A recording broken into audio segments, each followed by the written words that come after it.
Assalamu alaikum, dear students. Dear students, today I am going to interact SCC Phase First 2025 जो हमने test conduct किया था, test number 5, in which the syllabus was thermal properties of matter, mechanical properties of solids. ठीक है, मतलब fluids. सो ये जो test conduct किया गया था, इसमें जो क्वेश्चन थे बेटा, तो मैं चाहूंगा जो मैं सॉल्यूशंस यहाँ पे डिस्कस करूं, आपको इससे बेनिफिट हो, कोई मेथड या कोई चीज आपको सीखने को मिले. इन दैट वे हम बेटा इस सेशन को कैरी करेंगे.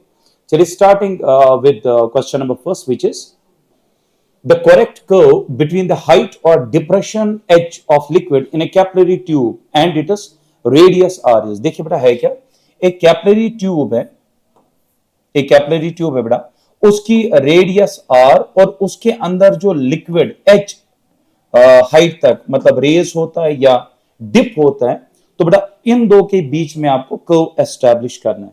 यानी कितनी हाइट तक लिक्विड या चढ़ता है या डिप करता है, उस h और रेडियस ऑफ कैपिलरी के बीच में ग्राफ. आप जानते हैं जो रिलेशन है बेटा, that's 2t cos theta divided by rho ji r, ये आती है बेटा एक्सप्रेशन. अब ध्यान से देखिए, 2t cos theta for a liquid, density of a liquid, and g जो है ये तो कांस्टेंट है, h is inversely proportional to r, which indicates यहां पे जो ग्राफ बनने वाला है बेटा, वो ग्राफ रहने वाला हमारा रेक्टेंगुलर हाइपरबोला. यानी हमारा जो है graph number second will be the correct answer, ये हमारा आंसर रहेगा. यानी h is inversely proportional to r, option number 2.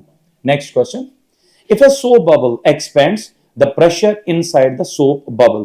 अब जानते हैं बेटा सोप बबल जो होता है बेटा, उसके अंदर जो एक्सेस प्रेशर होता है, excess pressure which is pressure inside minus pressure outside, वो होता है बेटा 4t upon r, where r is the radius of the bubble. तो मुझे बताइए, अगर एक सोप बबल अपना साइज इंक्रीज करता है, आर इंक्रीज हो रहा है, तो प्रेशर, एक्सेस प्रेशर जो अंदर एडिशनल प्रेशर है बाहर के कंपैरिजन में, वो बेटा उसका क्या होगा, वो कम हो जाएगा. ये कह रहा है सोप बबल एक्सपैंड कर रहा है, मतलब आर बढ़ रहा है, तो डेल पी बेटा कम हो जाएगा. Option number 4 decreases. Next question, a thin circular disc of radius 4.5, एक डिस्क है बेटा जिसकी रेडियस है 4.5, ठीक है. ये क्या कर रही है, place it gently over the surface of water. If the surface tension is 0.07 Newton पर metre, then the excess force required to take it away from the surface is. आप ध्यान से सुने, एक डिस्क फ्लोट कर रही है बेटा वाटर के ऊपर, ठीक. सरफेस टेंशन इस पे कैसे लगेगा, रेडियली आउटवर्ड्स की तरफ. जहां जहां सरफेस इस डिस्क के कांटेक्ट में, वहां वहां सरफेस इस डिस्क को खींचेगी. लेकिन द मोमेंट मैं इस डिस्क को पुल करूंगा बेटा, ये लिक्विड इसको छोड़ने के लिए तैयार नहीं, तो लिक्विड इस डिस्क के साथ ऊपर चढ़ेगा और एक कॉलम जैसा बनेगा, एक सिलेंडर जैसा बनेगा. तो जब सिलेंडर जैसा बनेगा तो लिक्विड इसके साथ ऐसे ऊपर चढ़ेगा बेटा. अब ध्यान से सुनिए, यहां पे क्या होगा, सरफेस टेंशन आप जानते हैं along the tangent to the surface. अब सरफेस फ्लैट नहीं रही, डिस्क के साथ ऊपर गई तो वर्टिकल हो गई, तो सरफेस टेंशन यहां पे जो एक्ट करेगा वो डाउनवर्ड में एक्ट करेगा. कॉन्टैक्ट सरफेस टेंशन होता है force on a unit length, लेकिन सरफेस तो पूरे इस सर्कमफ्रेंस को टच कर रही है बेटा, तो मैं कहूंगा टोटल लेंथ ऑफ कॉन्टैक्ट कितना है, 2 पाई r. तो अगर मैं t को मल्टीप्लाई करूं 2 पाई r से, वो बनेगा बेटा टोटल फोर्स सरफेस टेंशन की वजह से. ये फोर्स कहां की तरफ होगा, ये नीचे की तरफ होगा. तो अगर मैं चाहूं इस डिस्क को मैं सेपरेट करूं, तो जो सरफेस टेंशन की वजह से नेट फोर्स डाउनवर्ड्स आ रहा है, जो कि इसके बराबर t इंटू 2 पाई r. एक पॉइंट याद रखें, सरफेस टेंशन होता है फोर्स ऑन यूनिट लेंथ. एक यूनिट लेंथ पे लगने वाला फोर्स जो होता है वो बेटा टी होता है. टी को मल्टीप्लाई लेंथ ऑफ कांटेक्ट करें, टोटल लेंथ ऑफ कांटेक्ट करें, वो आपको देगा बेटा टोटल फोर्स. टोटल जो सरफेस टेंशन की वजह से फोर्स है, वो फोर्स कहां की तरफ है, वो बेटा डाउनवर्ड्स है. तो मेरा जो रिक्वायर्ड फोर्स है इसको सेपरेट करने के लिए, वो कम से कम इसके बराबर हो जाना चाहिए. So the answer to my question, F required is equal to t into 2 pi r. अब आप कहेंगे सर इसने क्यों कहा है एक्सेस फोर्स. देखिए ध्यान से सुनिए, डिस्क का अपना वजन भी होगा, तो ये एक्सेस फोर्स कहने का मतलब है वजन को आपको न्यूट्रलाइज नहीं करना, आपको सिर्फ न्यूट्रलाइज करना है जो सरफेस टेंशन की वजह से फोर्स डाउनवर्ड से एक्सपीरियंस करेगा उसको. सो दैट मींस मेरा फोर्स है T into 2 pi R, T भी देकर है, आर भी देकर है। When I will solve this I will come up with 19.8, जो आपका पहला ऑप्शन है, ऑप्शन नंबर फर्स्ट। चलिए बेटा next question. If T is the surface tension of the liquid, the energy needed to break a liquid drop in if radius r into 64 drops is, देखिए मैं आपको बता दूं, यहां पे हमारे पास है लिक्विड ड्रॉप जिसकी रेडियस है बेटा r। हम इसको तोड़ना चाहते हैं छोटे छोटे ड्रॉप्स में। कितने ड्रॉप्स में? 64 ड्रॉप्स। क्वेश्चन कह रहा है कितनी एनर्जी लगेगी। बेटा एनर्जी लगेगी W is equal to T del S. Formula ये लगती है। जब मैं इसको सॉल्व करूंगा, final surface area minus initial surface area, तो बेटा सॉल्व करके आप एक स्टैंडर्ड एक्सप्रेशन याद रख सकते हैं, 4 पाई r² n रेज पावर 1/3 -1। ये फॉर्मूला आ जाएगी बेटा। ये होती है वो वर्क, ये होती है वो एनर्जी जो लगती है एक बड़े से ड्रॉप जिसकी रेडियस r है बेटा n ड्रॉप्स में ब्रेक करने के लिए। अब मेरा जो है तो 64 है बेटा। अगर 64 है तो मैं इसका 4 का क्यूब लिखूंगा, क्यूब कटेगा, 4 - 1 आ जाएगा 3, 3 4 12 हो गया। जुबानी आंसर आप कह सकते हैं 12 pi r²। T is the answer. You got it. So इसमें मैंने एक चीज जो है मेंशन नहीं की, that is T, surface tension, T del S. इतना सिर्फ डेल एस है multiplied by T, which is the answer 12 pi r²। T option number third is the answer. Next question पे चलते हैं।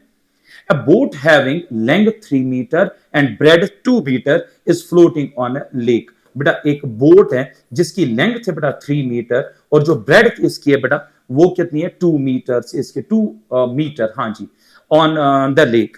The boat sinks by 1 centimetre. ये boat जो है पानी के नीचे चली जाती है, पानी के नीचे चली जाती है 1 सेंटीमीटर। तो किश्ती है, पहले आप इस किश्ती को, वैसे किश्ती का कुछ हिस्सा तो पहले ही थोड़ा इमर्स्ड होगा वाटर के अंदर, लेकिन ये कह रहा है कि जब the boat sinks by 1 centimetre when a man gets on to it, तो दैट मींस बोट की लेंथ ब्रेड तो देकर है, ठीक है। कुछ हिस्सा बोट का पहले डूबा हुआ है पानी में, जो उसकी वजह से बॉयंट फोर्स आ रहा है, डूबने की वजह, जो ऑलरेडी बोट डूबी हुई है बेटा, उसकी वजह से जो बॉयंट आ रहा है उसने वेट ऑफ द बोट को न्यूट्रलाइज किया। अब हो क्या रहा है, एडिशनल एक आदमी जंप मारता है इस बोट में तो वजन बढ़ गया, तो उस वजन को बैलेंस करने के लिए नया बॉयंट फोर्स आना चाहिए अपवर्ड्स। वो कैसे आएगा? तो वो आता है, बोट नीचे चली गई बाय 1 सेंटीमीटर। जो एडिशनल 1 सेंटीमीटर बोट नीचे चली गई, आराम से सुनिए, तो additional volume of water displace हुआ। एडिशनल वॉल्यूम ऑफ वाटर का अगर मैं वेट निकालूं वो जाएगा बॉयंट फोर्स। वो एडिशनल बॉयंट फोर्स किसको बैलेंस करेगा? बेटा वेट ऑफ द मैन को। सो मैं कहूंगा वेट ऑफ द पर्सन जो इसमें चला गया will be equal to the buoyant force. लेकिन कौन सा बॉयंट फोर्स? टोटल नहीं, एडिशनल। एडिशनल मतलब जो ये 1 सेंटीमीटर नीचे चला गया। अब मुझे बताइए बॉयंट फोर्स कितना होता है? Weight of the liquid displace. अब लिक्विड का कितना वेट डिस्प्लेस है, पहले देखें वॉल्यूम कितना डिस्प्लेस हुआ। 13 मीटर इसकी, 13 मीटर 3 मीटर सॉरी 3 मीटर बेटा लेंथ है, 2 मीटर इसकी बेटा ब्रेड्थ है। मल्टीप्लाई करेंगे 1 सेंटीमीटर 10⁻², ये आएगा बेटा वॉल्यूम ऑफ द बोट जो फर्दर नीचे गया, वॉल्यूम ऑफ द बोट। अगर मैं इसको डेंसिटी ऑफ लिक्विड से मल्टीप्लाई करूं, रो डब्ल्यू वाटर विच इज 10⁻³ हो गया मास of the liquid displaced, into करूं जी हो गया बेटा weight of the liquid displaced, और वेट ऑफ लिक्विड डिस्प्लेस्ड होता है बेटा बॉयंट फोर्स। तो बॉयंट फोर्स आ गया बेटा इतना, नया बॉयंट फोर्स इतना जनरेट हुआ। इस नए बॉयंट फोर्स ने किया क्या? इस एडिशनल बॉयंट फोर्स ने किया क्या? बेटे आदमी के वजन को बैलेंस किया। तो हमें बताना क्या था? The mass of the man is, mass of man कितना होगा? mg। तो बेटा g और g कटेगा, this is the answer. The mass of the man is equal to, ये सॉल्व करेंगे 3 2 6 इंटू 10⁻², मल्टीप्लाई करेंगे इसको बेटा 10⁻3। When I will solve this, 3 में से 2 कटा तो यहाँ पे 60 kg सिंपली आपका आंसर बनेगा। ओके, बहुत बेसिक क्वेश्चन है, उतना कुछ खास नहीं है। थोड़ा सा मैं बता दूं, बोट जब पानी में होगी तो बोट का वजन होगा, उसको कौन बैलेंस करे? Buoyant force. वो कैसे? बोट का कुछ हिस्सा पानी में ऑलरेडी है, तो जो वहां से लिक्विड डिस्प्लेस हुआ, वहां से जो बॉयंट फोर्स आया बेटा उसने उसको बैलेंस किया। अभी अब न्यूट्रल है बेटा, अब इक्विलिब्रियम है। अब जैसे आदमी गया, बोट 1 सेंटीमीटर और नीचे गई, तो जो additional volume of liquid displace हुआ उसकी वजह से मैं निकालूंगा बॉयंट फोर्स। वो एडिशनल बॉयंट फोर्स आदमी के वेट को बैलेंस करेगा। सिंपल कॉन्सेप्ट, आप देख सकते हैं मैंने कैसे सॉल्व किया। That's it, option number first is correct. Move on to next. Water from tap emerges vertically down with an initial speed. देखिए बेटा, ये टैप है, मतलब नल है ये, और इससे पानी नीचे आ रहा है। ये क्या कह रहा है? इनिशियल स्पीड, यहां पे स्पीड है बेटा v1, मैं कहूंगा 1 मीटर पर सेकंड, यहां पे उस वाटर की स्पीड है। The cross sectional area of the tap is 10⁻⁻⁴। बेटा यहां जो एरिया है वो 10⁻⁴ मीटर स्क्वायर है। अभी तक सब समझ आए? assume that the pressure is constant throughout the stream of the water। मतलब जब ये नीचे जा रहा है बेटा, हमें ये एज्यूम करना है कि प्रेशर हर जगह कांस्टेंट, वो that will be the atmospheric pressure, we know that, ठीक है, through the stream of the water and the flow is steady, ठीक है। The cross sectional area of the stream 0.15 metre below the tap is.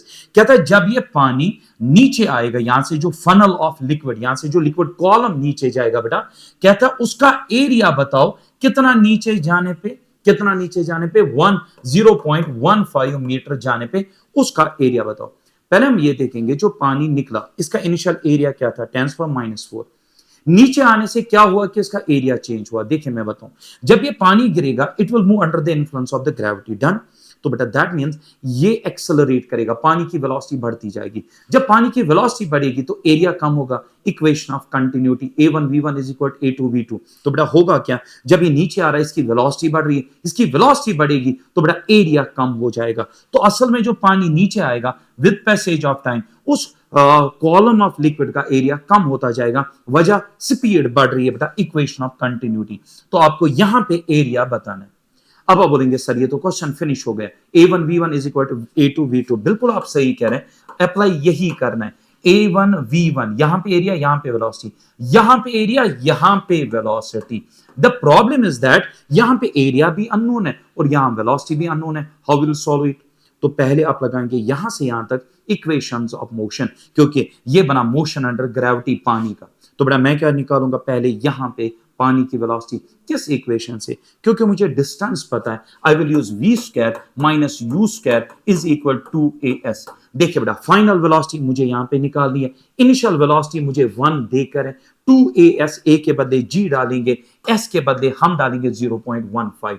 The moment मैं ऐसा करूंगा मुझे मिलेगी बेटा यहां पे वेलोसिटी। एक बार यहां पे फाइनल वेलोसिटी मुझे मिल गई, मैं अब ये इक्वेशन यूज करूंगा, a1v1 is equal to a2v2 यहां पे, and the question is finished. When I will solve this, I will come up with answer या with option number 3. Simple question, simple calculations, equation of continuity plus motion under gravity.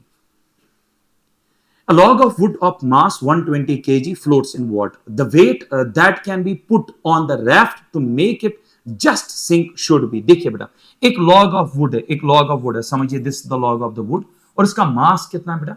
मास है इसका 120 kg, 120 kg, ठीक है। हमें बताना इसके ऊपर मैं कितना वजन डालूं ताकि ये जस्ट सिंक करे, ताकि ये जस्ट सिंक करे।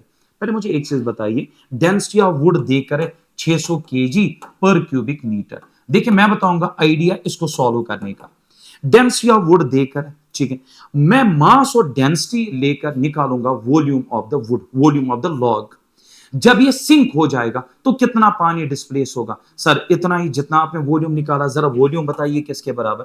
हमें पता है बेटा mass per unit volume is a density which is sigma, तो मुझे वॉल्यूम चाहिए, तो वॉल्यूम बराबर हो जाएगा मास अपॉन डेंसिटी। मास देकर 120 और डेंसिटी है देकर बेटा 600। यहां पे थोड़ी कैंसिलेशन होगी और यहां पे थोड़ी कैंसिलेशन और कर दो तो यहां पे मुझे मिलेगा बेटा वॉल्यूम ऑफ द लॉग, ठीक है। अब इस वॉल्यूम ऑफ लॉग जो कि मुझे 12/60 मिला, बाद में मैं इसको सॉल्व भी करूंगा, इतना मुझे वॉल्यूम मिला। जब ये लॉग पूरा पानी में डूब जाएगा कितना पानी डिस्प्लेस होगा? सर इतना ही पानी डिस्प्लेस होगा, इतने क्यूबिक मीटर्स पानी डिस्प्लेस होगा। बॉयंट फोर्स कितना जनरेट होगा? सर बॉयंट फोर्स जनरेट होगा जितना पानी डिस्प्लेस होगा, यानी volume inside 12/60 multiplied by density of the liquid, वो वाटर है तो 10⁻³ है बेटा, मल्टीप्लाइड बाई जी, वो तो बेटा 10 है, V rho ji. Are you getting it? So ये आ गया बॉयंट फोर्स। जरा ये सॉल्व करेंगे तो बेटा ये यहां पे कैंसिल हो जाएगा, 0 और 0, ये यहां पे 2 बन जाएगा, 6 1 6 2 तो 2 × 10⁻³ तो आप ये सीधे सीधे कहें कि इसका जो है 2000 न्यूटन जो है बेटा बॉयंट फोर्स आ गया। अब 2000 में से मुझे बताइए खुद का वजन कितना है लॉग का? मास है बेटा 120 तो वजन हुआ 1200। 1000 न्यूटन, 1200 न्यूटन इसका अपना वजन है, और जो बॉयंट फोर्स प्रोड्यूस हो रहा है बेटा वो 2000 है। तो 2000 में से 1200 माइनस कर दो बेटा, तो 800 आप कह सकते हो, 800 न्यूटन। ऊपर से वजन और आना चाहिए ताकि बॉयंट फोर्स कंप्लीटली न्यूट्रलाइज हो। अब 800 न्यूटन फोर्स है तो मास कितना चाहिए बेटा, 80। सो दैट मींस मेरा जो आंसर है ऑप्शन नंबर फर्स्ट आएगा। यहां पे एक कंफ्यूजन एंड क्यूरियोस है बच्चों में कि आबिद सर ने बॉयंट फोर्स के क्वेश्चंस डाले जबकि सिलेबस में buoyant force has been deleted. ये बदकिस्मती आप कह सकते हैं बेटा कि जिन्होंने सिलेबस को आप कह सकते हो बेटा थोड़ा सा चेंज किया, इसमें अमेंडमेंट किया, शायद उनको नजर नहीं है कि वो किस टॉपिक को डिलीट कर रहे हैं और किस चीज को रख रहे हैं। इट इज लाइक दैट कि मैं बेटा आपका मैकेनिक्स पढ़ाऊं और ये कहूं कि वेक्टर्स डिलीट हुआ है, काइनेमेटिक्स पढ़ाऊं वेक्टर्स डिलीट हुआ है। बेटा आप बॉयंट फोर्स अगर डिलीट करते हो तो टर्मिनल वेलोसिटी जो है बेटा, कॉन्सेप्ट जो है बेटा, आप उसको जस्टिफाई नहीं कर सकते हो। टर्मिनल वेलोसिटी आपके सिलेबस में हर साल क्वेश्चन है, इस साल भी देखिए उस पर क्वेश्चन था कि नहीं। टर्मिनल वेलोसिटी जो रेन का बेटा वो कॉन्सेप्ट है कि रेन जब गिरता है that attains a constant velocity, वो वहां पे you can not justify. Even मैंने वो क्वेश्चन भी यहां पे रखा है। सो बॉयंट फोर्स आपको पढ़ना पड़ेगा। हम उतना पढ़ने की जरूरत नहीं है जितना वास्ट पहले था, but you must have this much of idea buoyant आता कैसे, किसके बराबर होता है। एंड ये कहां पे अब बॉयंट फोर्स का क्वेश्चन रहा, ये तो मैकेनिक्स और इक्विलिब्रियम का क्वेश्चन है। ये तो बड़ा सिंपल इक्विलिब्रियम का क्वेश्चन है, फोर्सेस आपको बैलेंस करने, simple as it is. So I have used only those questions, मैंने नजर में रखे सिर्फ वो क्वेश्चन में यूज करूं जहां पे बॉयंट फोर्स का कॉन्सेप्ट यूज हो। मैंने buoyant force as such questions नहीं रखे मेरा। चलिए next question, uniform cylinder of length L. देखिए बेटा एक सिलेंडर बेटा, इसकी लेंथ एल है, ठीक है, and mass M, having cross sectional area A, बेटा ए इसका एरिया, ठीक है, is suspended with its length vertical from a fixed point by massless spring। इतना हमें समझ में आ गया, massless spring, सॉरी नॉट सिटरिंग, इट इज स्प्रिंग। तो बड़ा एक मास लेस स्प्रिंग से हमने इसको हंग किया हुआ है। अब क्या हो रहा है, such that half of its length is submerged in the liquid of density sigma। Liquid की डेंसिटी बेटा सिग्मा है। एट इक्विलिब्रियम पोजिशन, अब इक्विलिब्रियम आ चुका है, L/2 इसके अंदर डूबा हुआ है। The extension x not of the spring when it is equilibrium, हमें एक्सटेंशन बताना है x नॉट कितना आया है स्प्रिंग में जब ये किस में, इक्विलिब्रियम में। मुझे एक चीज बताइए बेटा, अगर लिक्विड नहीं है तो बताइए इक्विलिब्रियम कैसे आएगा। यहां हम इसमें पढ़ाते हैं स्प्रिंग ब्लॉक सिस्टम ऑसिलेशन का कॉन्सेप्ट है। mg नीचे होगा, ऊपर kx नॉट होगा, तो इक्विलिब्रियम आएगा kx naught is equal to mg। लेकिन यहां पे लिक्विड में होने से एक और फोर्स आएगा upward, that the buoyant force. तो हम कहेंगे जो kx नॉट है बेटा, जो kx नॉट है जो ऊपर की तरफ फोर्स है, उसको यहां पे ऐड हो रहा है बॉयंट फोर्स। तो buoyant force plus kx naught मिल के बैलेंस करेंगे बेटा वेट को। सो यहां पे मैं कह सकता हूं kx नॉट जो कि फोर्स स्प्रिंग में आएगा अपवर्ड्स प्लस बॉयंट फोर्स मिल के बैलेंस करेंगे बेटा वेट को। तो बताइए kx नॉट किसके बराबर आएगा, weight minus buoyant force, weight minus buoyant force आ जाएगा बेटा। अब मुझे इसका वजन बताना है, तो बताइए वजन कितना, मास इसका m है, तो बेटा मास देकर है मैं कहूंगा mg इसका वजन है, माइनस अब मुझे इसका बॉयंट फोर्स निकालना। बॉयंट फोर्स में कैसे निकाला, कितना वॉल्यूम ऑफ इसका अंदर है बेटा, इस लिक्विड के अंदर, एरिया मल्टीप्लाइड बाय L/2। जितना सिलेंडर का वॉल्यूम इनसाइड द लिक्विड है उतना ही वॉल्यूम ऑफ लिक्विड डिस्प्लेस्ड है और उतना ही उसकी वजह से ही बॉयंट बनेगा। तो मैं कहूंगा A into L, L/2 sorry not L, L/2 इतना वॉल्यूम है इनसाइड, इतना ही लिक्विड डिस्प्लेस्ड है, multiplied by density of the liquid हुआ mass of the liquid displaced multiplied by g। ये हो गया बेटा बॉयंट फोर्स, ये हो गया बॉयंट फोर्स। अब बेटा ध्यान से देखिए मैं क्या कर रहा हूं, मुझे चाहिए बेटा x नॉट चाहिए ना, k कहां आएगा नीचे, सर k यहां भी आएगा, k यहां भी आएगा, ठीक है, k यहां पे आएगा। कॉमन क्या निकाल सकते हैं यहां पे, देखिए अगर मैं यहां पे फॉर एग्जाम्पल mg/k को अब बाहर निकालूं, पूरा mg/k, यहां तो 1 रहेगा। The problem will arise here, यहां पे m था ही नहीं, तो m नहीं था, m बाहर आ गया, तो m से डिवाइड करना पड़ेगा इधर, और यहां पे मैंने k को बाहर निकाला है, तो k यहां से बाहर निकलेगा, तो यहां पे आएगा al g divided by 2, al divide by g। मैंने क्या क्या बाहर निकाला बेटा, m g, g मैंने बाहर निकाला तो g यहां पे नहीं आएगा, ठीक है। m मैंने बाहर निकाला जो कि यहाँ पे था ही नहीं, तो m से बेटा डिवाइड करना पड़ेगा।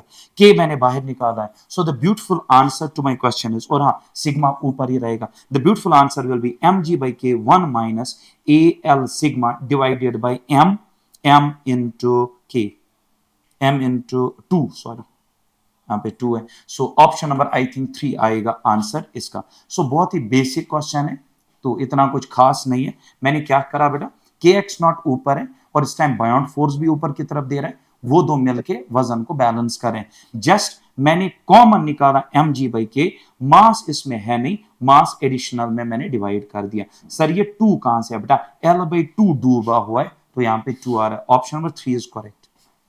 Next question, spherical balls of radius r are falling in viscous fluid of viscosity neta with velocity v. The retarding viscous force acting on the spherical ball. हम अच्छे से जानते हैं अगर एक spherical ball जिसकी रेडियस r है एक viscous fluid में मूव कर रहा है with velocity v, हम जानते हैं इस पे viscous force जो लगता है बेटा which is the retarding force, वो इक्वेशन है 6 pi neta v r। r होगी रेडियस, v होगी बेटा वेलोसिटी, इसे हम स्टोक्स लॉ कहते हैं। तो बताइए बेटा विस्कस फोर्स किसके प्रोपोर्शनल है, वेलोसिटी और आर के। तो directly proportional to R but inversely proportional to V गलत, directly proportional to both R and V ये बेटा सही है। पहला इसलिए गलत है क्योंकि इसने कहा इनवर्सली प्रोपोर्शनल वी, जबकि दोनों को डायरेक्टली प्रोपोर्शनल है बेटा। Option number second would be correct.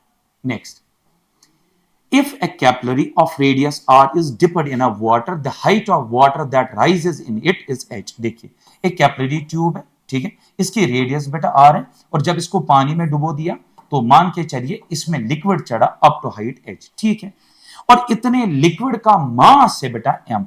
अगर मैं आपसे कहूं इतने लिक्विड का जो इसमें ऊपर चढ़ा उसका मास m है, इसको लिख के बताओ in terms of H R कैसे लिखें। देखिए बेटा हाइट है h, मल्टीप्लाई करिए पाई आर स्क्वायर से, पाई आर स्क्वायर इंटू एच, इतने लिक्विड का वॉल्यूम हो गया, इतने लिक्विड का बेटा वॉल्यूम हो गया। वॉल्यूम इंटू डेंसिटी क्या कहलाएगा बेटा, mass, density of the liquid. So mass चढ़ा है बेटा h, तो that means pi R square into H into rho, ये है बेटा m इसमें चढ़ा है। if the capillary is if the radius of the capillary is half, अब इसने क्या किया, कैपिलरी की रेडियस कर दी बेटा आधी, आधी कर दी मतलब r/2 कर दिया, हाँ r/2 कर दिया। if the radius of the capillary is half and the mass that rises in the capillary will be, कहता है if the radius of the capillary is half the mass of the water in the, कहता है अगर मैं radius कर दूं half, बताओ अब कितना मास इसमें चढ़ेगा। मास निकालने से पहले ये बताइए अब कितना ऊपर चढ़ेगा, अब कितना ऊपर चढ़ेगा। हम जानते हैं बेटा h is equal to 2t cos theta divide by rho ji R, तो h is inversely proportional to r। अगर रेडियस आधी हो गई तो हाइट डबल हो गई, तो इस टाइम बताइए रेडियस कितना अपनी किया r/2, तो कितनी हाइट तक चढ़ेगा। पहले अगर h तक चढ़ता था, अब 2h। अब जरा नया मास बताइए m डैश, तो m डैश आएगा बेटा पाई आर स्क्वायर इंटू एच, तो पाई आर स्क्वायर के बदले आर स्क्वायर बाई 4, एच के बदले बेटा 2h, यहां पे कैंसिलेशन होगी 2 1 जा 2 2 जा, तो ये बन जाएगा pi R square H divided by 2, pi R square H divided by 2। वैसे ये मास नहीं, अभी इसको रो से मल्टीप्लाई करना बाकी है, तो बन गया बेटा नया मास जो अब चढ़ेगा कितना, pi R square H divide by 2। मुझे बताइए pi R square H into rho, pi R square H into rho, इतना तो m है ना, तो अब कितना चढ़ा m/2, अब चढ़ा बेटा m/2। So that means option number 4 is the answer. ठीक है, मैं फिर से बताऊं, पहले हमारे पास कैपिलरी, इसकी रेडियस r है और हाइट h तक लिक्विड चढ़ा, उस लिक्विड का मास m है। अब अपने रेडियस आधी कर दी, अगर रेडियस आधी की हाइट तो डबल होगी।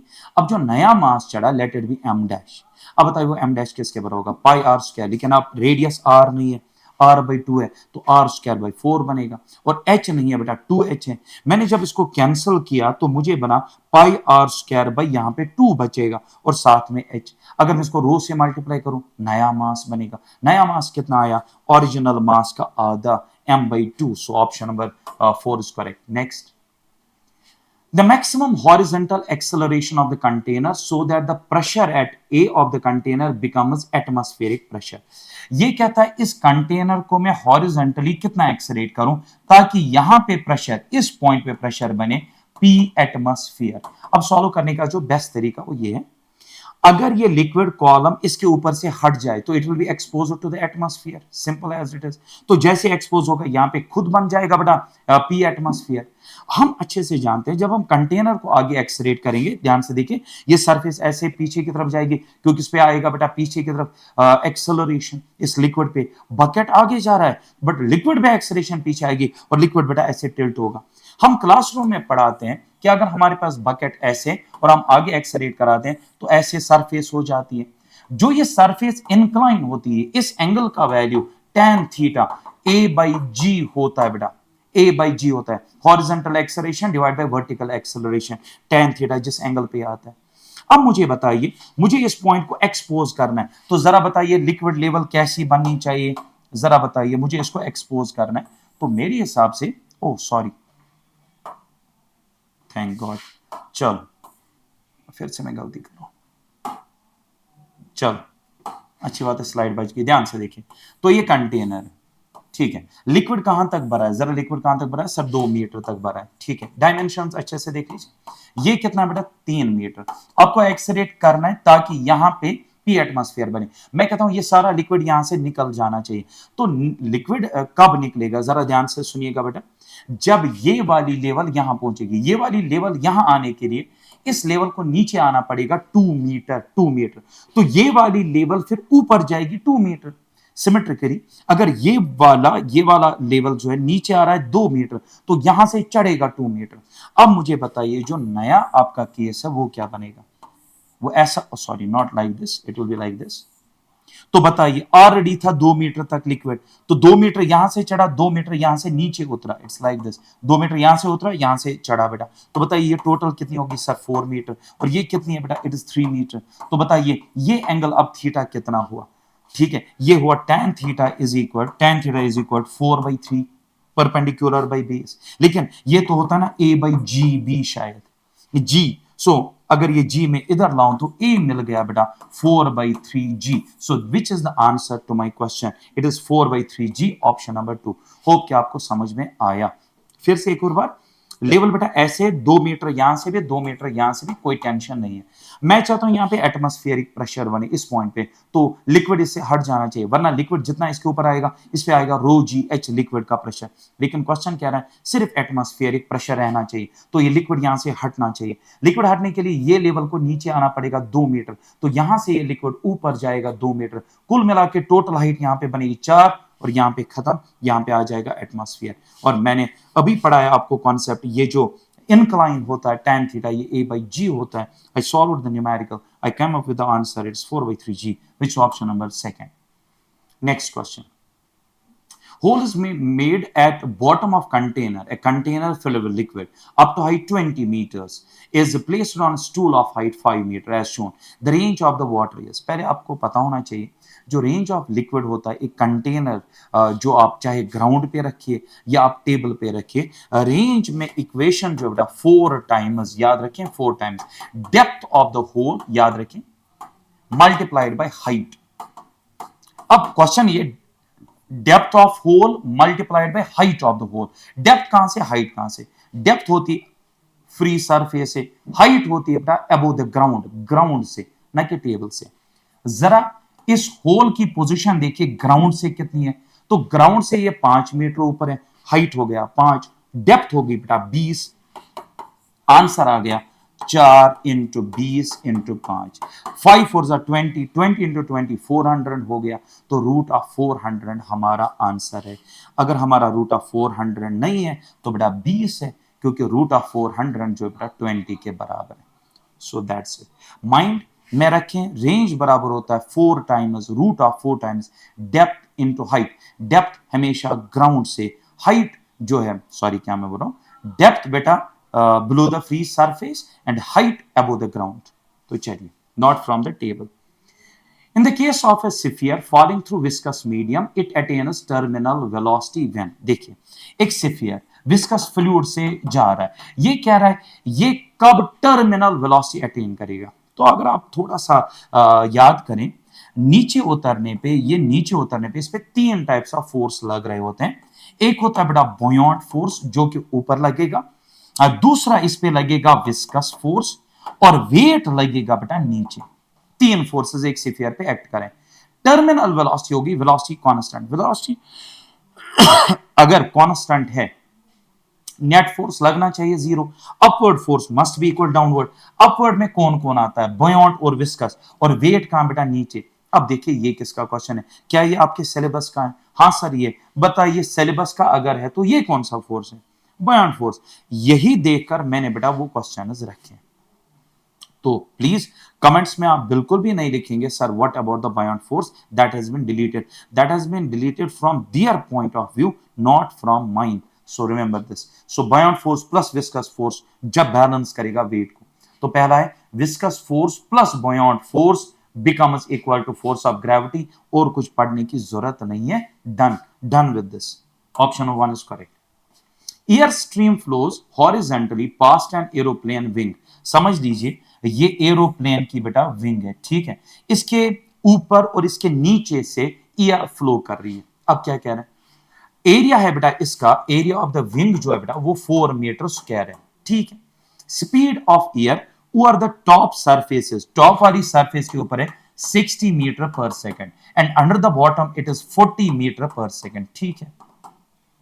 अब क्या कह रहे हैं? द फोर्स और the lift on the wing is. देखिए यहां पे ये टेक्स्ट बुक का क्वेश्चन है, आपकी टेक्स्ट बुक में आपको मिलेगा। यहां पे एरोप्लेन लिखा है या विंग लिखा है?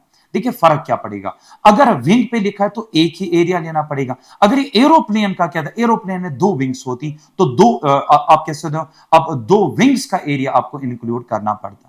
सबसे पहले हम पढ़ते हैं ये बर्नौलीज थ्योरम का एक आप कैसे एप्लीकेशन है, take off of an aeroplane. अगर मैं प्रेशर डिफरेंस की बात करूं, जो विंग्स के अक्रॉस जो प्रेशर डिफरेंस आता है उसकी फॉर्मूला है rho by 2 V high square minus V low square. High वाली वेलोसिटी 60 है तो 60 का स्क्वायर 6 6 36 3600। वी लो स्क्वायर है 40 40 स्क्वायर 4 4 16 1600। तो बेटा 3600 एंड 114 सॉरी 1 1600, इन दो को माइनस करेंगे, मल्टीप्लाई करेंगे रो बाई 2। डेंसिटी यहां पे देकर है बेटा 1, तो जो यहां पे मिला उसको डिवाइड करिए 2 से। इससे क्या होगा? इससे मिलेगा pressure difference across the wing. अब बताइए इसने फोर्स किस पे कहा, विंग पे या विंग्स पे? सर विंग पे। तो फोर्स आएगा, we know force per unit area, force per unit is pressure. So pressure difference को मल्टीप्लाई यहां पे सिर्फ ए से करना पड़ेगा। अगर यहां पे एरोप्लेन होता तो यहां पे 2a से मल्टीप्लाई करना होता। When I will do this I will come with this answer 4000 newtons. बहुत आसान simple Bernoulli's theorem application. Option number C correct. A thin soap film between U-shaped wire and a light slider supports a weight of this। देखिए बेटा यहां पे एक वजन है, इसका वजन कितना है? 1.5 इंटू 10⁻⁻1 न्यूटन। ये स्लाइडर है, फ्री है, ये नीचे जा सकता है। जा क्यों नहीं रहा? क्योंकि ऊपर फिल्म है। फिल्म का क्या होगा? Surface tension. यूनिट लेंथ पे कितना फोर्स लगता है? वो टी होता है। टी को multiplied by length of slider करिए, वो आएगा बेटा अपवर्ड फोर्स। लेकिन यहां पे परेशानी है, फिल्म की कितनी सरफेस होती हैं? 2 होती हैं। सामने से भी बेटा सरफेस है, पीछे से भी सरफेस है। सामने से अगर फोर्स टीएल लग रहा है, पीछे से भी टीएल लग रहा है, टोटल अपवर्ड फोर्स 2TL लग रहा है। अगर ये इक्विलिब्रियम में 2TL is equal to W, ले लीजिए बेटा मैंने सॉल्व कर दिया। Surface tension is W divided by 2L and when I will solve this I will come up with 0.50। It is simply equilibrium question. Upward force is equal downward force. तो याद रखें 2 surfaces हैं, TL नहीं होगा ऊपर, TL नहीं होगा, 2TL होगा। सरफेस के 2 फिल्म के 2 सरफेस होते हैं। A metal block having internal cavity weighs 110 grams in air, 80 grams in water। मुझे ये बता, sorry 110 G it's weighs 110 G in air and 80 G in water। तो बेटा ये इसका वेट है किस में? ईयर में। जो ये वेट दिया है ईयर में, ये इसका एक्चुअल वेट है। वेट इन ईयर जो होता है बेटा वो एक्चुअल होता है, और वेट कहीं और पे, जैसे वेट इन वाटर इसने दिया, वेट इन वाटर वो दिया 80, ये होता है एपरेंट, ये होता है एपरेंट। एक्चुअल माइनस एपरेंट होता है बेटा बुयोंट फोर्स। तो बुयोंट फोर्स हमें मिल गया, दैट्स इक्वल टू 110 माइनस 80। सो 30 हो गया बेटा, 30 G आएगा। 30 G आपका buoyant फोर्स है। अब ये क्या कह रहा है, if the density of the metal is 5.5 then the volume of the cavity is, पहले ये समझे buoyant फोर्स मुझे मिला क्या नहीं, मैं सिर्फ कॉन्सेप्ट बोलूंगा। क्या मुझे buoyant फोर्स मिला? हाँ सर मिला। buoyant फोर्स हो जाएगा वॉल्यूम ऑफ द स्फीयर, लेकिन जब वॉल्यूम ऑफ द स्फीयर जो डूबा हुआ है उस स्फीयर के अंदर कैविटी भी है। सर ये कौन सा वॉल्यूम है? बस एक चीज आप याद रखें, जो ये स्फीयर पानी के नीचे है विद कैविटी, यहां पे जो वॉल्यूम ऑफ लिक्विड डिस्प्लेस्ड है उसको कुछ नहीं करना, कैविटी है कि नहीं, ये टोटल वॉल्यूम है इंक्लूडिंग कैविटी। दिमाग रखिए इधर बेटा, जब आपने buoyant फोर्स निकाला 30G, स्फीयर ऐसे डूबा हुआ है, अंदर है कैविटी, मुझे बताइए ये कितना वॉल्यूम डिस्प्लेस करेगा? Will it be total volume minus volume of cavity? नहीं, ये आपने टोटल वॉल्यूम के हिसाब से डिस्प्लेस करेगा। तो buoyant फोर्स के अंदर जो वॉल्यूम है बेटा वो इंक्लूडिंग कैविटी है। यहां पे आप लिखेंगे volume of the sphere which is including cavity, density of the liquid multiplied by G, ये आपका 30G है।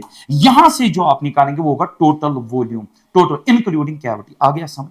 अब मुझे एक चीज बताइए ये क्या देकर है? ये 5.5 ये देकर है बेटा डेंसिटी इसकी, और ये 110G जो है बेटा ये इसका क्या है? Actual wait. अगर G हटा दूं तो मास देकर है मेटल का 110, और बेटा डेंसिटी इतनी दी है। मास और डेंसिटी से आप क्या निकालोगे? वॉल्यूम ऑफ मेटल,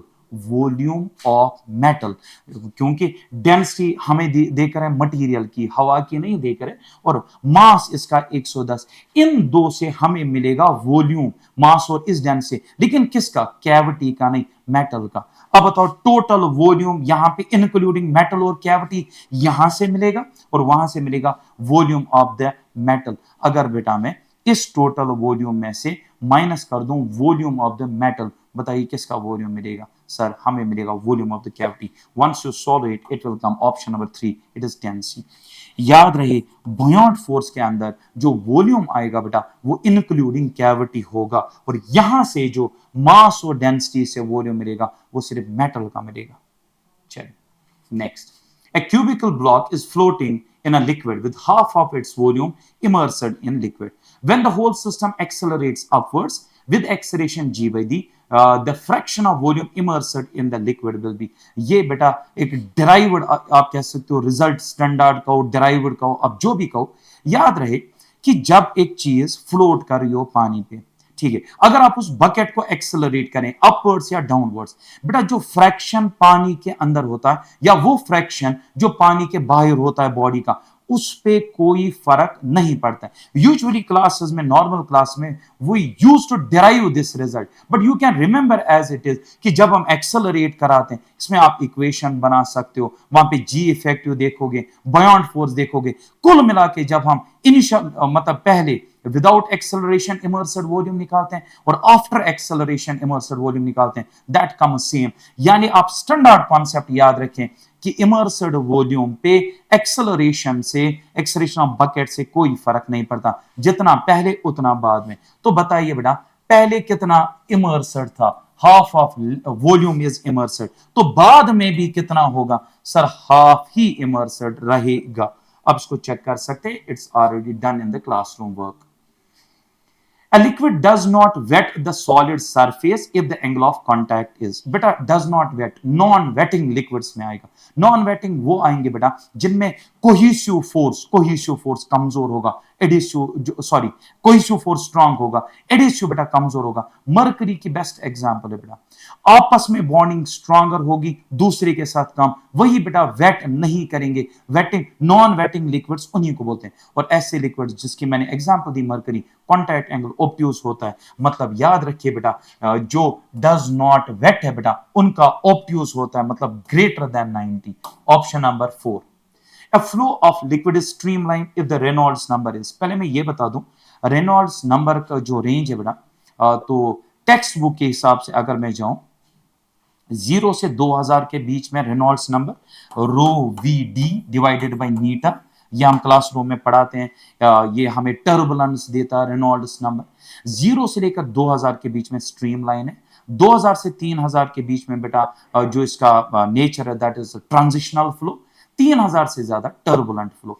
इसने मुझे पूछा स्ट्रीमलाइन, लेस देन 1000, हाँ स्ट्रीमलाइन पॉसिबल है, ग्रेटर देन 1000 बेटा आप बोलेंगे 1 से 2000 वो ये है, तो बट प्रॉब्लम ये बेटा ग्रेटर देन 1000 तो कुछ भी हो सकता है, इसलिए ये गलत है, ये भी गलत है, ये भी गलत है। सो असल में रेंज मैंने आपको बोल दिया 0 से लेकर 2000 स्ट्रीमलाइन, 2000 से लेकर 3000 ट्रांजिशनल, 3000 से ज्यादा बेटा turbulent.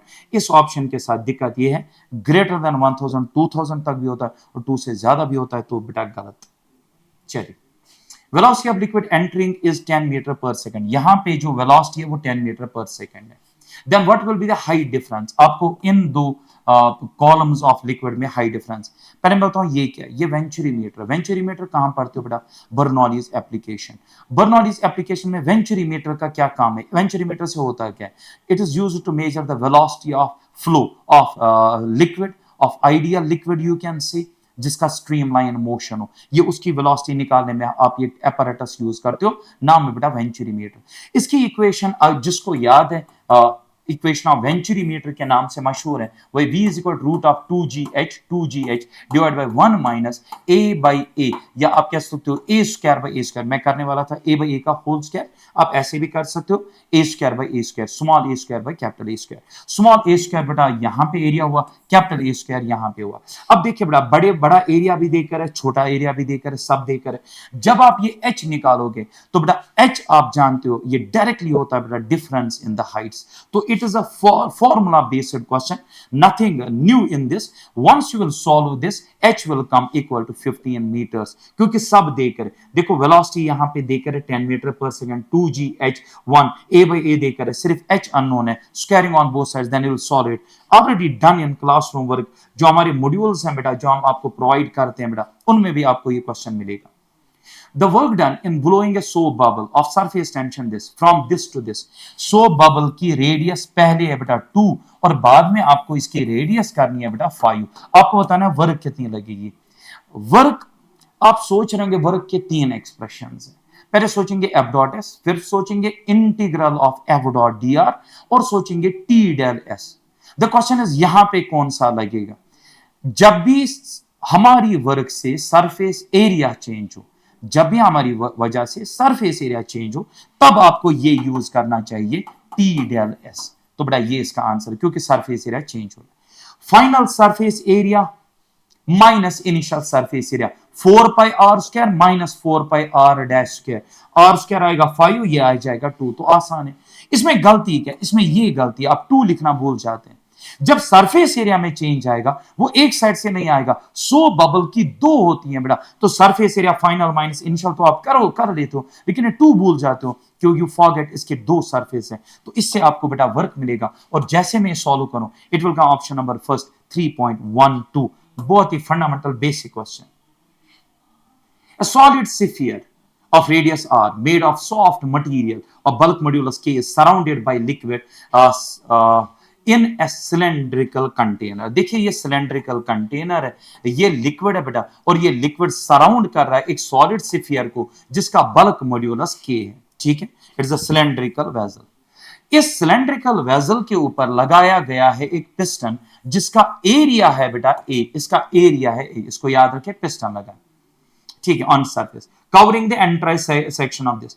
When mass m is placed, अब इस पिस्टन के ऊपर आपने एक मास रख दिया m, ठीक है, on the surface of the compresses the liquid. जाहिर सी बात है इस सिलेंडर में लिक्विड भरा है, लिक्विड के अंदर फ्लोट कर रहा है एक सिलेंडर जिसका बल्क मॉड्यूलस के है, ऊपर पिस्टन लगा है, पिस्टन के ऊपर आपने मास रख दिया, तो मास क्या एग्जर्ट करेगा, force divide by the area of the piston, mg हुआ फोर्स, mg हुआ फोर्स डिवाइड बाय ए क्या हुआ सर, प्रेशर।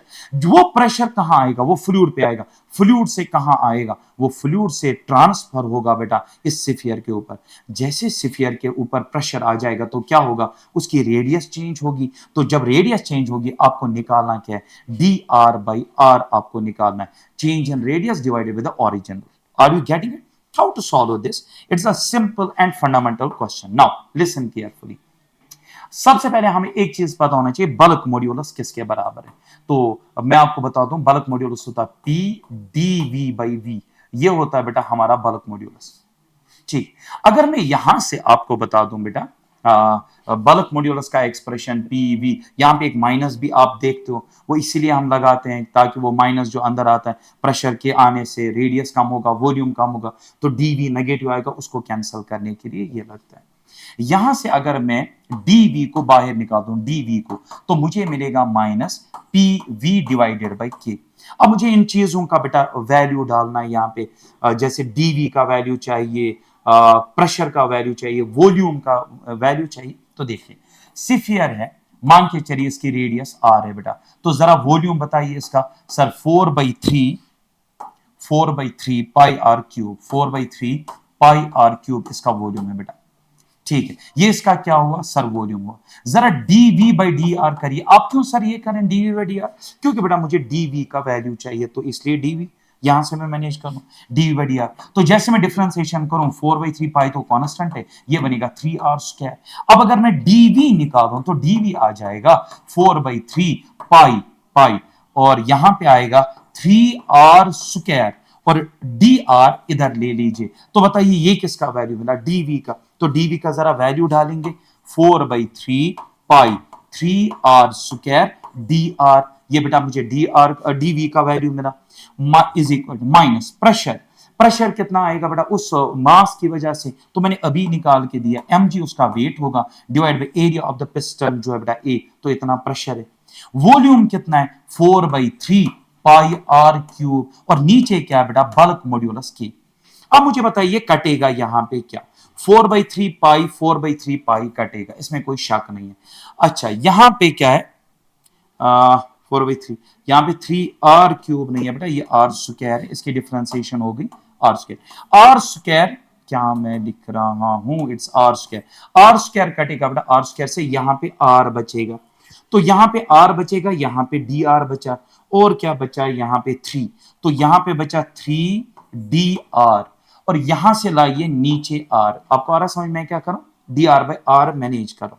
यहां से क्या बचा, mg/a, और साथ में नीचे है बेटा k, which is the bulk modulus. 3 आप नीचे ले जा सकते हो, the answer is dr/r is equal mg divided by 3ka। Let's check out, is there any option? Best option, option number 3, mg divided by 3ka. You can find it here. कहां गया बेटा, it is mg by ak, 3 नीचे आ जाएगा, 3ak. This is the best question you can have इसमें solve. आप फिर से वो रट लगाएंगे, सर वो माइनस माइनस क्या है बेटा, पहले आप ध्यान से सुने, dv जो डिफरेंशियल चेंज इन वॉल्यूम आया, कंप्रेस हुआ, dv खुद माइनस है, माइनस माइनस प्लस हो जाएगा। चलिए बेटा next question, sorry this next question. A 20 centimeter long capillary tube is dipped in water. The water rises up to 8 centimeter. बेटा 20 centimetre total length है कैपिलरी की, और याद रखें कैपिलरी का जो लेंथ हम कहते हैं ना 20 सेंटीमीटर, यह असल में वो लेंथ होती है जो पानी या लिक्विड से ऊपर हो। जो हिस्सा कैपिलरी के पानी के नीचे, वो लेंथ ऑफ कैपिलरी में इंक्लूड नहीं होता। इस 20 सेंटीमीटर कैपिलरी में पानी चढ़ा 8 सेंटीमीटर तक। अब क्या हो रहा है, if the entire arrangement is put in freely falling elevator, freely falling elevator मतलब G effective 0। अब दिमाग पे जोर डालें, अगर G effective 0 है, मुझे बताइए इस लिक्विड का वेट कितना हो जाएगा, it will become massless, weightless. लेकिन सरफेस टेंशन जो है बेटा, जो इसको ऊपर की तरफ खींच रहा है, वो कहां बेटा जीरो हो जाएगा खुद। तो दैट मीन्स नीचे की तरफ लगने वाला फोर्स खत्म हो जाएगा, जबकि जो ऊपर इसको खींच रहा है वो लगता रहेगा। तो मुझे बताओ ये लिक्विड कहां तक चढ़ेगा, बराबर 20 सेंटीमीटर तक ये चढ़ेगा। तो देखिए क्या कहा, इन फ्रीली फॉलिंग एलिवेटर में अगर इसको रख दो, the length of water column in the capillary tube now will be, it will be equal to the length of the tube, क्योंकि जो डाउनवर्ड वाला फोर्स है जी इफेक्टिव की वजह से वो खत्म हो गया, जो अपवर्ड फोर्स आएगा वो सिर्फ सरफेस टेंशन की वजह से आएगा। So it will rise up to the total length of the capillary. A thin flat circular disc radius this is placed gently over the surface. If the surface tension is this, then the excess force, I have shown this, I think numerical second or third यही था, disc थी, float करती, जब आपने खींचा water column ऊपर गया, नीचे की तरफ फोर्स आया T into 2 pi r, तो द एक्सेस प्रेशर उसी के बराबर। If you remember same question with different values, on solving you will get it 19.8। check question number 5, that was same as this, 4 or 5, just check out।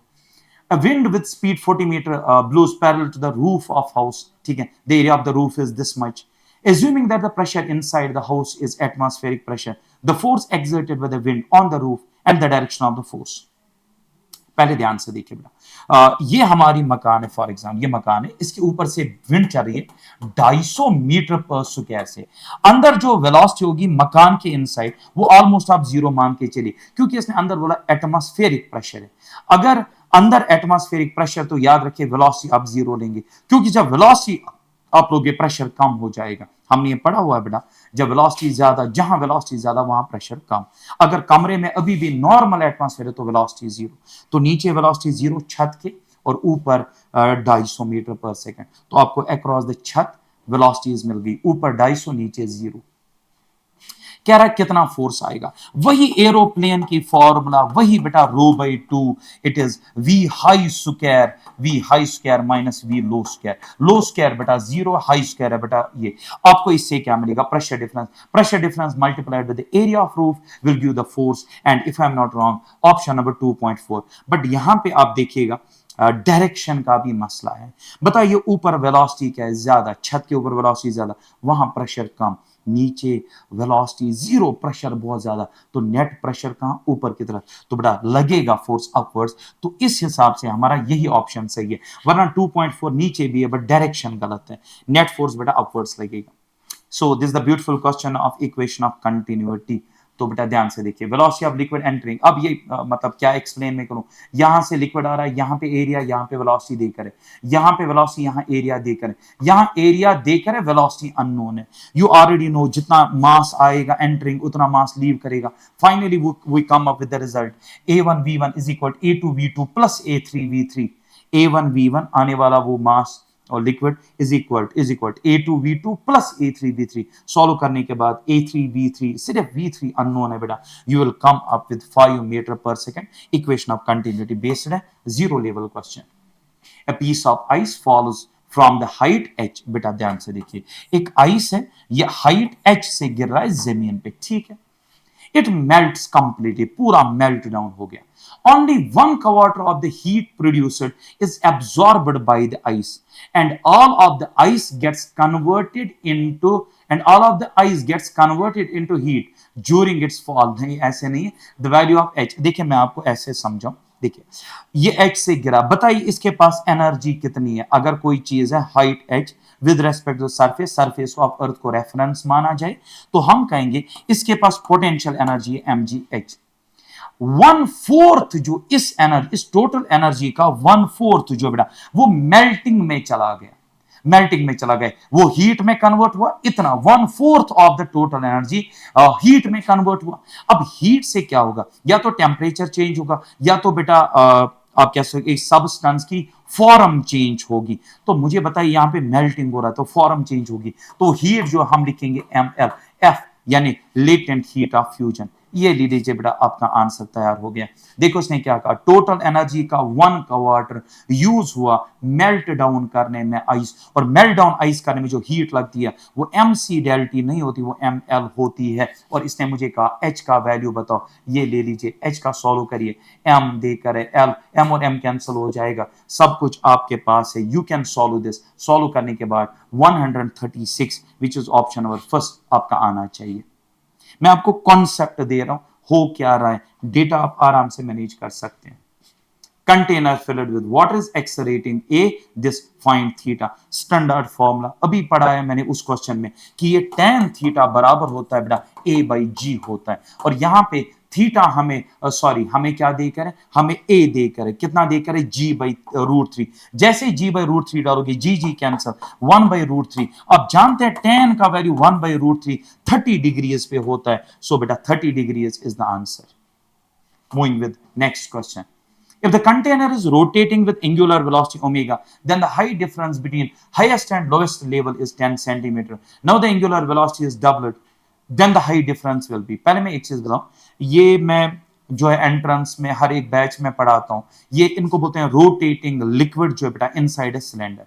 जब एक liquid rotate करता है बेटा about this आप कह सकते हो एक्सिस, तो लिक्विड जो है बेटा साइड्स में चढ़ना शुरू होता है under the influence of centrifugal force. और मैं बच्चों को ये पढ़ाता हूं कि इसमें जो ये H होता है, जिसको आप कह सकते हैं वाई कोऑर्डिनेट जो होता है, y कोऑर्डिनेट वो बराबर होता है 1/2 ऑफ और rho omega square divided by G. ये बेटा इसकी इक्वेशन आती है। मतलब अगर मैं यहां पे कोऑर्डिनेट दूं बेटा 0 0 0 यहां पे कोऑर्डिनेट्स है और कोई जनरल पॉइंट लूं, लेट्स सपोज ये वाला पॉइंट, इसके कोऑर्डिनेट्स होंगे x कामा y। मतलब ये वाला पॉइंट हॉरिजेंटली x दूर है और वर्टिकली ये y ऊपर है, तो ये y इस x के साथ 1/2 रो omega square x square 1/2 row omega square x square divided by 2g। ये इसकी बेटा फॉर्मूला निकल के आती है, ये कोई मसला नहीं है, डेराइवेड रिजल्ट है।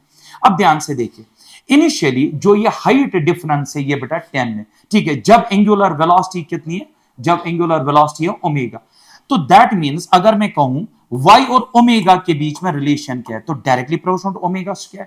तो इनिशियली अगर y है बेटा 10, तो इस time angular velocity omega square, बाद में आपने ओमेगा को डबल किया, तो बेटा डबल किया 2 ओमेगा, वो बनेगा 4 ओमेगा स्क्वायर। अब उस टाइम हाइट डिफरेंस मान के चलिए h, 2 को डिवाइड करिए बेटा, ओमेगा स्क्वायर कैंसल बेटा, 4 10 40, h इज इक्वल टू सीधे आ गया 40। अब हाई डिफरेंस आएगा 40, सो दैट मींस यहां पे option number 3 will be the correct.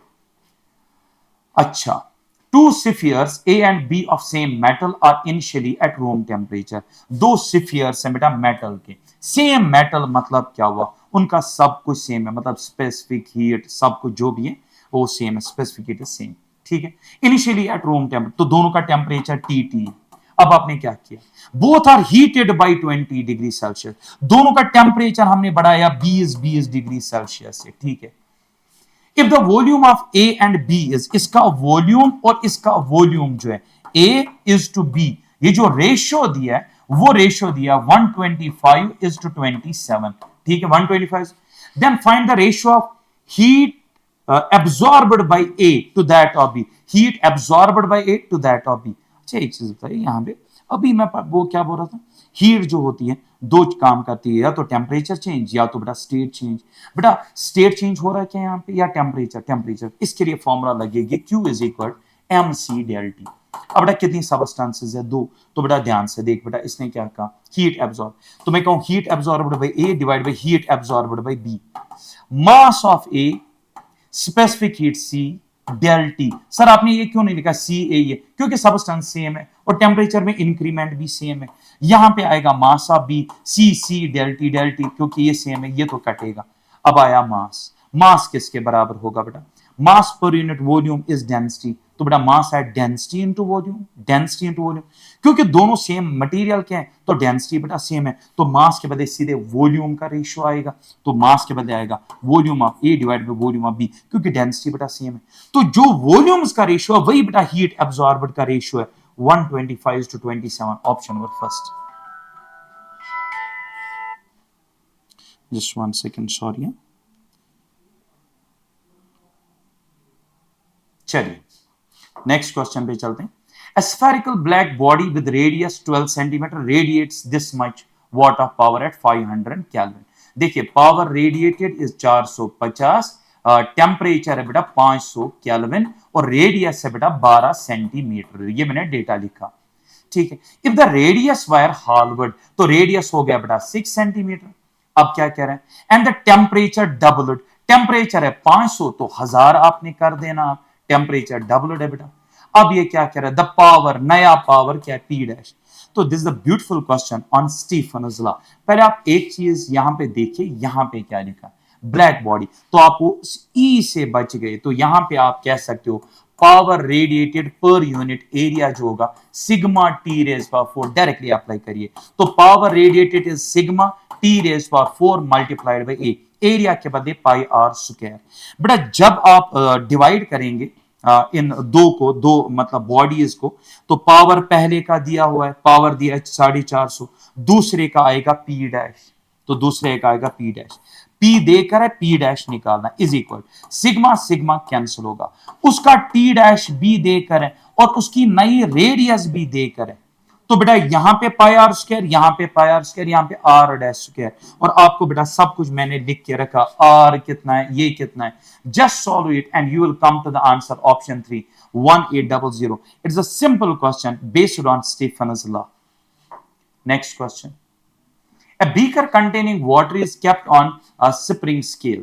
The mass of water and the beaker is 5 kg. देखो mass of water और ये beaker मिला के ये बड़ा 5 kg इसका mass है. इतना आया समझ? Block of mass 2 KG. ये जो ब्लॉक है इसका मास है बेटा 2 केजी और इसकी स्पेसिफिक ग्रेविटी मतलब डेंसिटी आप समझो 10 density of substance by density of water. CGS system में जो डेंसिटी वही specific density specific gravity value wise value के हिसाब से दोनों बराबर. तो हम डेंसिटी मानेंगे सॉलिड की इतनी, लेकिन याद रखिए किसमें? सीजीएस सिस्टम में. अच्छा, इनटू करेंगे 10⁻³ इसको तो बनेगा एसआई में. Done. Suspended by means of thread from the reading of scale S1 and S2. तो बेटा यहां पे दो स्केल्स, एक नीचे एक ऊपर, आपको बतानी है रीडिंग. जरा आराम से सुनिए. ये ब्लॉक किस में है बेटा? वाटर में. वाटर इस पे क्या एग्जर्ट करेगा? Sir buoyant force. तो बताइए ये वाली स्केल वजन को मेजर करेगी, इस ब्लॉक के वजन को mg को, या mg माइनस बॉयंट फोर्स? तो सिंपल, इस वाली स्केल की रीडिंग होगी बेटा mg which is 2 into 10 minus बेटा बॉयंट फोर्स. बॉयंट फोर्स कैसे मैनेज करना आई विल शो. लेकिन मुझे बताइए अगर वाटर ने बॉयंट फोर्स दिया ब्लॉक को, to every action there is an equal and opposite. तो वाटर ने बॉयंट फोर्स जो दिया इस ब्लॉक को वो ऊपर दिया, तो बदले में ये ब्लॉक उस बॉयंट फोर्स को कहां अप्लाई करेगा? वाटर पे, but in the downward direction. That means जो नीचे स्प्रिंग है बेटा उस पे जो वजन आएगा, एक तो बेटा ये mg यानी ये वाटर का वजन, इस फ्लास्क का वजन यानी जो m है बेटा mg, और ऐड उसमें ऐड होगा बेटा बॉयंट फोर्स.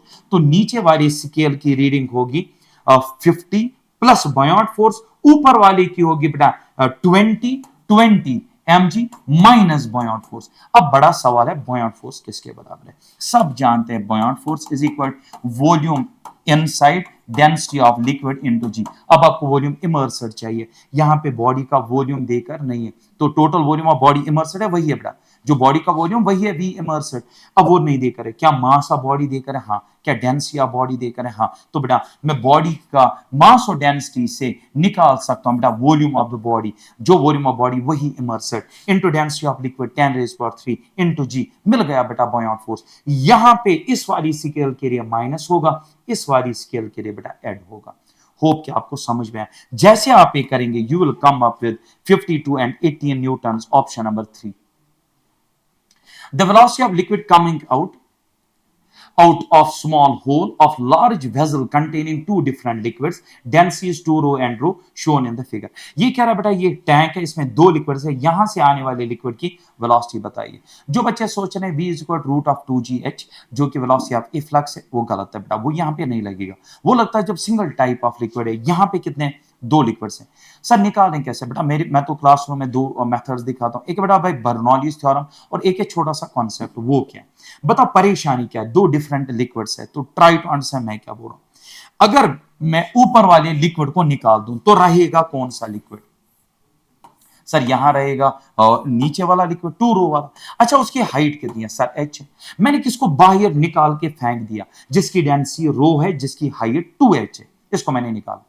इस लिक्विड के बदले मैं लाऊंगा वो लिक्विड जिसकी डेंसिटी वही है जो नीचे वाले लिक्विड की है, और उसकी हाइट कितनी मैं लाऊंगा वो बस मुझे नहीं पता है, वो अभी मुझे नहीं पता कितनी हाइट तक मैं उसको भरूं. लेकिन क्वेश्चन ये है सर ये बताइए वो एच डैश किसके बराबर होगा? हम कितना ये एच डैश ये ना इसको फिल करें नए लिक्विड को? बेटा नया लिक्विड इतना आना चाहिए ताकि ध्यान से सुनो बेटा, जो ये ऊपर वाला लिक्विड है वो यहां पे नीचे वाले लिक्विड पे कर क्या रहा था? That was exerting the pressure. कितना प्रेशर? जरा बताओ. ये लिक्विड जिसकी डेंसिटी रो हाइट 2h, यहां पे कितना प्रेशर एक्सर्ट कर रहा था? रो जी एच के बदले 2h, इतना प्रेशर एक्सर्ट कर रहा था. आपने इसको फेंक दिया, इतना प्रेशर कम हुआ.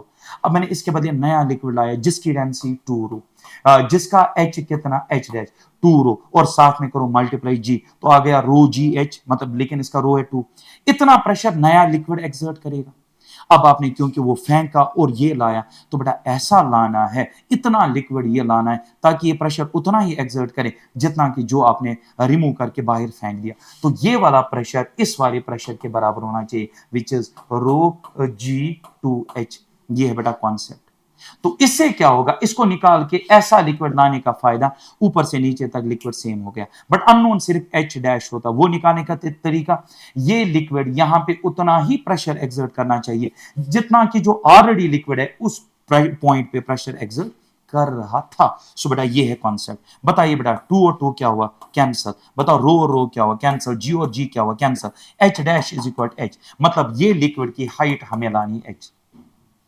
अब बताओ टोटल लिक्विड की हाइट कितनी, 2h, और ऊपर से नीचे तक डेंसिटी सर 2 रो। बताओ वेलोसिटी ऑफ इफ्लक्स होता क्या है, it is equal to root of 2gh। अब बताओ बेटा 2gh के बदले कितना आएगा, 2h, 2 2 4 हुआ बेटा 4 से 2 बाहर जाएगा, 2 बनेगा, root of 2gh, root of 2gh, मतलब 2 बाहर and root of gh। Option number second is correct. क्या आपको समझ में आया?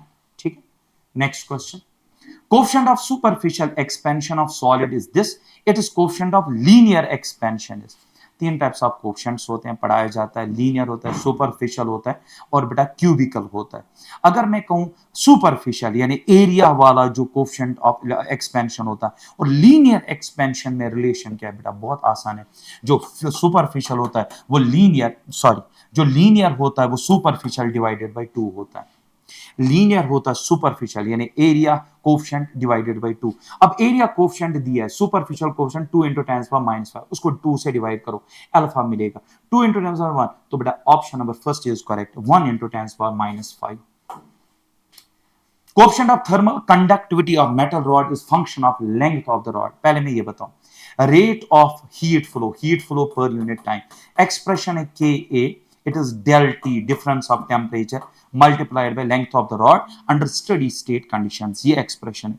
इसी इक्वेशन के अंदर आता है K, इसको बोलते हैं coefficient of thermal conductivity.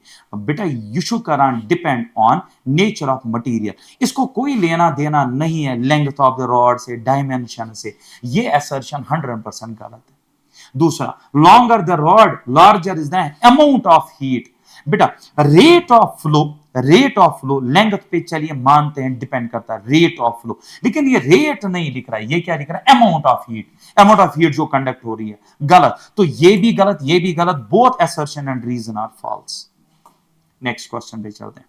The wettability of surface by a liquid depends primarily on. बेटा वेटेबिलिटी मतलब लिक्विड का वो वेट करना, wetting and non wetting of liquids, liquid का राइज करना, डिप करना, वो आप समझ लीजिए किस पे डिपेंड करता है। पैरा डेंसिटी ना, angle of contact between surface हाँ, विस्कोसिटी ना, सरफेस टेंशन ना। ध्यान से सुन बेटा, ध्यान से सुन, देख एंगल ऑफ कांटेक्ट जो है बेटा, अगर ऑब्ट्यूज है तो बेटा वो दूर रहेगा, और यहां पे वो नॉन वेटिंग लिक्विड की कैटेगरी में आएगा।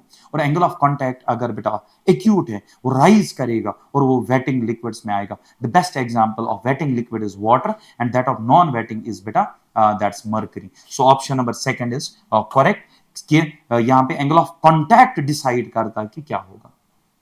A fluid in streamline flow across the horizontal pipe, a variable area of cross section, for which of the following statement is correct? The velocity is maximum narrowest part। अच्छा पहले मैं ये बताऊं, देखो बेटा स्ट्रीमलाइन फ्लो हो रहा है एक ट्यूब के थ्रू, मगर ट्यूब का एरिया एक जैसा नहीं है, कहीं पे ज्यादा है कहीं पे कम। अब आप जानते हैं बेटा कि ये आता है हमारा वेंचुरी इफेक्ट, इसको बोलते हैं। जहां एरिया ज्यादा, जहां पे एरिया ज्यादा वहां पे वेलोसिटी कम हो जाएगी बेटा। और सॉरी इस पे ना इक्वेशन ऑफ कंटिन्यूटी जो बेटा एरिया और वेलोसिटी के बीच में, फिर वहां पे एक और कॉन्सेप्ट होता है जो मैं बोला था वेंचुरी इफेक्ट, जहां वेलोसिटी ज्यादा वहां प्रेशर कम। तो दो कॉन्सेप्ट्स बड़ी इंपॉर्टेंट है।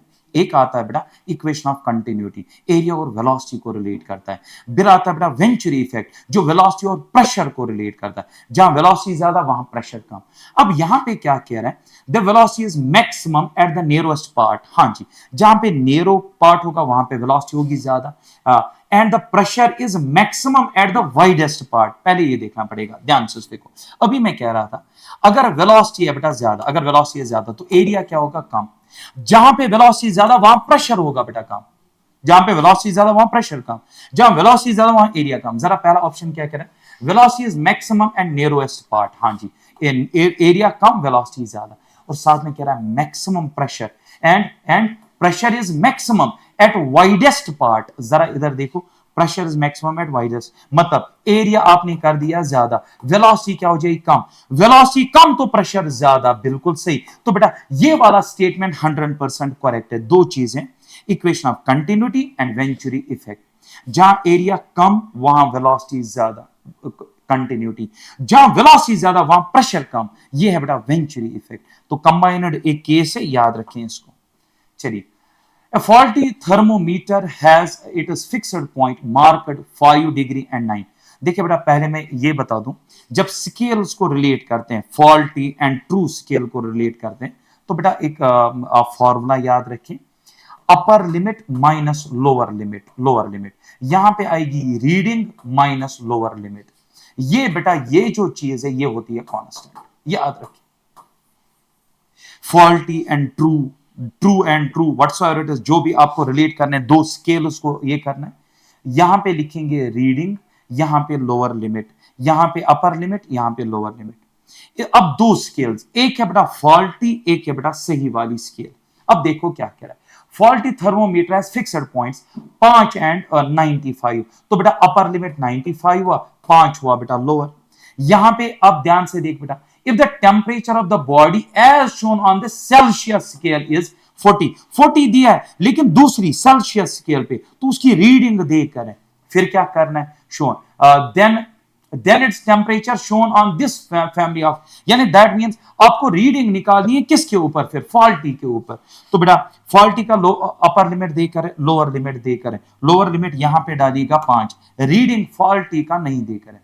अब सेल्सियस स्केल की बात करें, सेल्सियस में बताओ अपर लिमिट क्या होता है सर 100, लोअर क्या होता है 0, बताओ लोअर क्या होता है 0। अब वहां पे रीडिंग क्या है, वहां की रीडिंग, क्योंकि ये तो कांस्टेंट है ना, ये formula reading minus lower limit upper limit minus that, मैंने अब सेल्सियस स्केल के लिए अप्लाई किया, वो रीडिंग वहां पे देकर है 40 डिग्री सेल्सियस। तो ये किसकी रीडिंग है बेटा, सेल्सियस की। ये किसकी आ गई, फॉल्टी, फॉल्टी की रीडिंग निकालनी है, क्योंकि ये कांस्टेंट है तो आप यहां पे इक्वालिटी बीच में लगा सकते हैं। तो यहां पे मैं लगाऊंगा बेटा बीच में equality, just solve this, reading minus lower limit divided by upper limit minus lower limit, दो स्केल्स का आप इक्वेट करिए, यह बेटा फॉल्टी का, यह है बेटा सेल्सियस का। So just equate and you will obtain the reading of the faulty, and जब आप सॉल्व करेंगे you will get 41। The lift off aeroplane is based on, पता है हमें, बर्नौलीज थ्योरम, बर्नौलीज थ्योरम में बेटा, ठीक है, 3 rods of same dimensions have thermal conductivity this, they are arranged as shown, what will be the temperature of the junction। एक common question है, temperature of junction कितना, हर एक का अपना तरीका होता है, मेरा तरीका ये, हीट करंट जितनी यहां से कुछ यहां से कुछ यहां से, तो हीट करंट आने वाली इज इक्वल हीट करंट जो वहां से प्लस हीट करंट जो यहां से, हीट करंट अभी पढ़ाया था बराबर होता है के A del T divided by L, होता है कि नहीं, अब बताओ बेटा। अब यहां पे के कितना डालोगे 3k, और यहां पे एरिया ए रखोगे, एल एल रखोगे, डेल टी में क्या लिखोगे 100 माइनस टी। तो बेटा अगर मैं ये फॉर्मूला H1 पे अप्लाई करूं, के बदले लिखेंगे 3k, ए के बदले ए, डेल टी के बदले 100 माइनस टी, और नीचे लिखेंगे बेटा एल इज इक्वल जो हीट करंट यहां से गई। तो बेटा इसके लिए के लिखेंगे आप 2k, इसके लिए ए लिखेंगे ए, डेल टी लिखेंगे बेटा टी माइनस 50, क्योंकि बेटा हीट यहां से यहां फ्लो करेगी तो हायर टी होगा, 50 ये होगा बेटा, एंड एल तो एल ही आएगा, प्लस करेंगे सेम यहां पे करेंगे क्या, के ए के बदले ए लिखेंगे, डेल टी जो टेम्परेचर डिफरेंस है टी माइनस 0 टी ही आएगा, डिवाइड बाई एल, एल के ए कैंसिल हो जाएगा, और इसको सॉल्व करने के बाद यहां पे देखें 3 into that 2 into that and this T आपका एक अननोन वेरिएबल है, आपको सॉल्व करके जो मिलेगा 200/3। कुछ तो इसकी डायरेक्ट फॉर्म अभी याद रखते हैं। सबसे आसान क्वेश्चन, हीटिंग करो फॉर द सब्सटेंसेस शोन, ठीक है। देखिए पहले मैं एक बताऊं, हीटिंग करो में जब टेम्परेचर चेंज हो तब सब्सटेंस का जो है नेचर चेंज, क्या बोलते हैं, फॉर्म चेंज नहीं होती है। जैसे सॉलिड बन गया लिक्विड, इसको बोलूंगा मैं फॉर्म चेंज होना, फॉर्म जब चेंज हो तब टेम्परेचर चेंज नहीं होता है। जैसे ये वाला हिस्सा ए और बी वाला हिस्सा टेम्परेचर चेंज नहीं हो रहा है, तो मतलब यहां फॉर्म चेंज हो रही है, यहां से यहां टेम्परेचर चेंज हो रहा है, फॉर्म चेंज नहीं हो रही है। माइंड में सेटअप कर लिया। लेट अस सपोज मेरे पास एक आयरन का क्यूब है, आयरन का क्यूब है। अब समझो, ये वाला हिस्सा दिखाएगा उसका टेम्परेचर में बढ़ा रहा हूं, बढ़ाते बढ़ाते एक टेम्परेचर ऐसा आएगा जो उसका मेल्टिंग पॉइंट, तो ये वाला हिस्सा दिखाएगा मेल्टिंग ऑफ आयरन। फिर जो आयरन मेल्ट होगा लिक्विड आयरन बनेगा, ये दिखाएगा उसका टेम्परेचर बढ़ रहा है लिक्विड आयरन का। ये वाला हिस्सा दिखाएगा अब वो लिक्विड कन्वर्ट हो रहा है वेपर्स में। फिर ये वाला हिस्सा दिखाएगा उन वेपर्स का टेम्परेचर बढ़ रहा है। Try to understand the phases. You got my point? Just remind and listen carefully मैं क्या बोल रहा था। चलो अब ध्यान से देखो, ए टू बी आपको बताना है क्या बता रहा है, जरा ए टू बी अभी बता। स्टेट चेंज हो रहा है, यहां से बताना क्या हो रहा है। मुझे लगता है मेल्टिंग हो रही है बेटा, ठीक है। A to be state change हो रही है, मेल्टिंग हो रही है आयरन की। फिर बता रहा है A to D directly without B और सी। ए टू कौन सा? बी।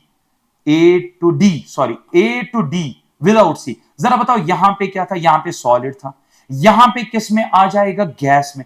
अगर कोई सॉलिड गैस में डायरेक्टली आए इसको क्या बोलते हैं? सब्लिमेशन इसको कहते हैं। बचपन में पढ़ा था sublimation.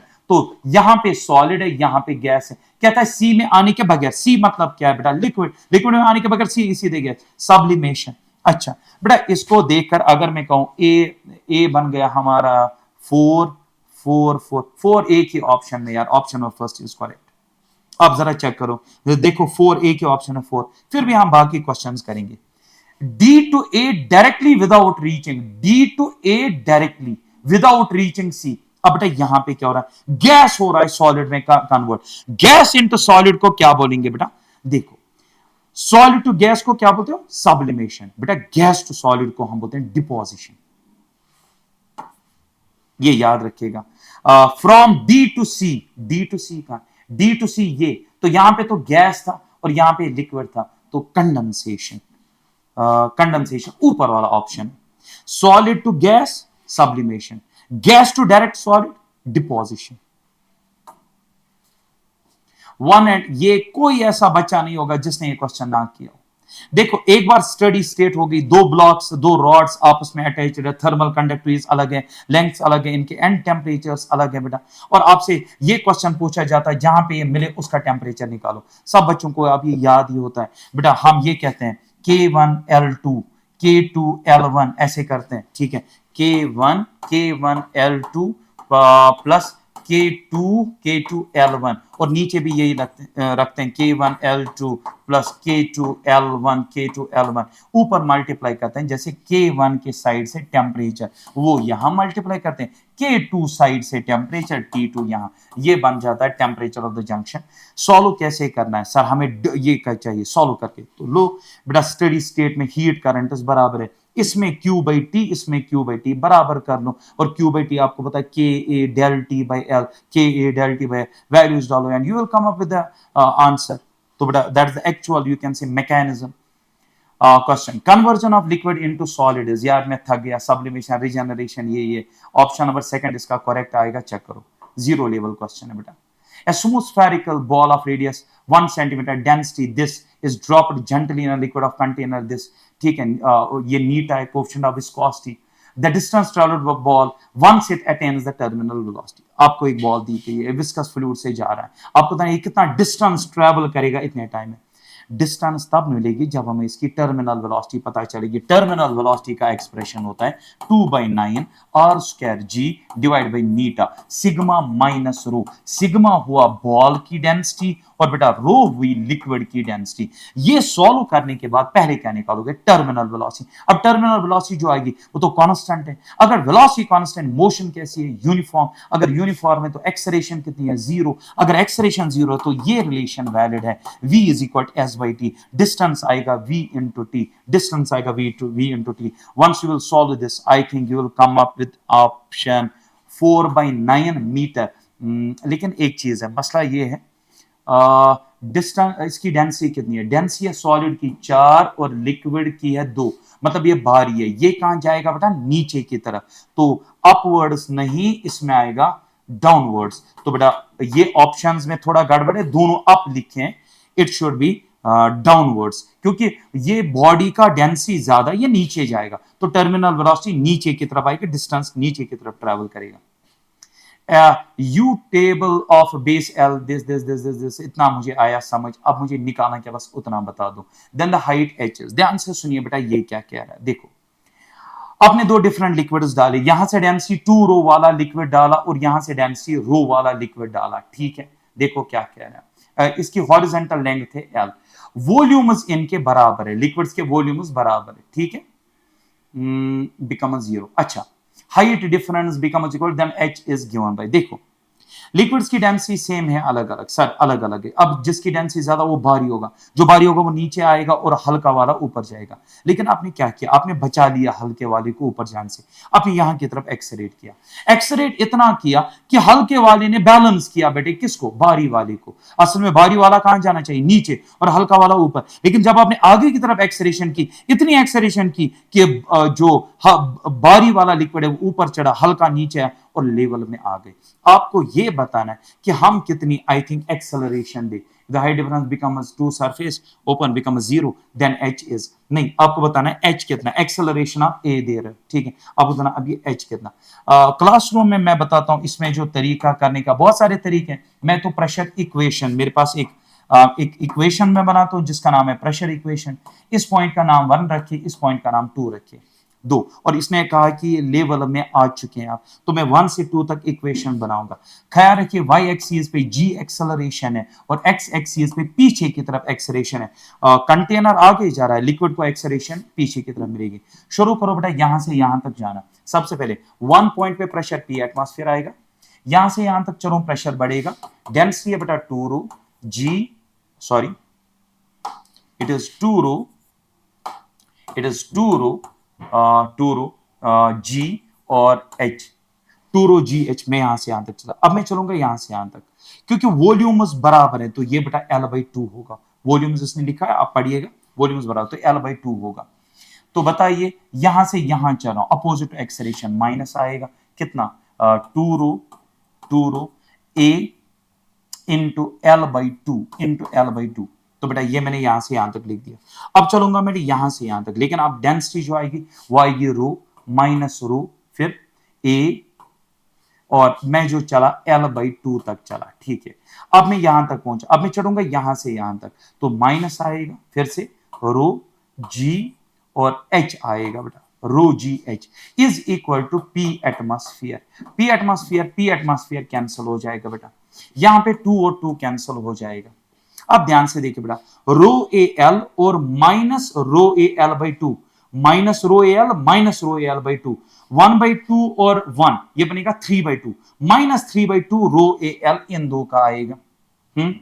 2 rho g h minus rho g h वो बनेगा रो जी एच, और ये सॉल्व करके देंगे माइनस 3/2 तो उधर जाएगा 3/2 रो A L, row A L आ जाएगा यहां पे, ठीक है, रो ए एल। अब यहां पे रो रो कैंसिल हो जाएगा, मुझे एच चाहिए था, 3/2 ए एल और नीचे जी, 3/2 ए एल और नीचे 2G, option number 2 will be the correct. So hope कि आपको बेटा ये अच्छे से समझ आया होगा। जो ये लास्ट वाला क्वेश्चन है मैंने उतना डेप्थ में यहाँ पे समझाया नहीं, क्योंकि बेटा it takes time, it takes time in the classroom, normal class जो हम करते हैं। तो मैं ये इक्वेशन एक्चुअली जिससे मैंने ये सॉल्व किया, ये आप कह सकते हैं इसमें मेहनत किया अपने टाइम, और इसको मैं समझाता हूँ ये कैसे बनानी होती है। तो यहाँ पे समझाने बैठ जाऊंगा ऑफ नो यूज, लेकिन जो बच्चे पढ़ते हैं नॉर्मल क्लासेस में हमारे, वो जानते हैं ये इक्वेशन आप सर कैसे बनाते हैं और ये इक्वेशन असल में कहाँ से लाई है, कैसे बनती है। सो होप कि आपको बेटा इन मेथड से, इन चीज़ों से फ़ायदा हुआ होगा। So thanks, thanks so much.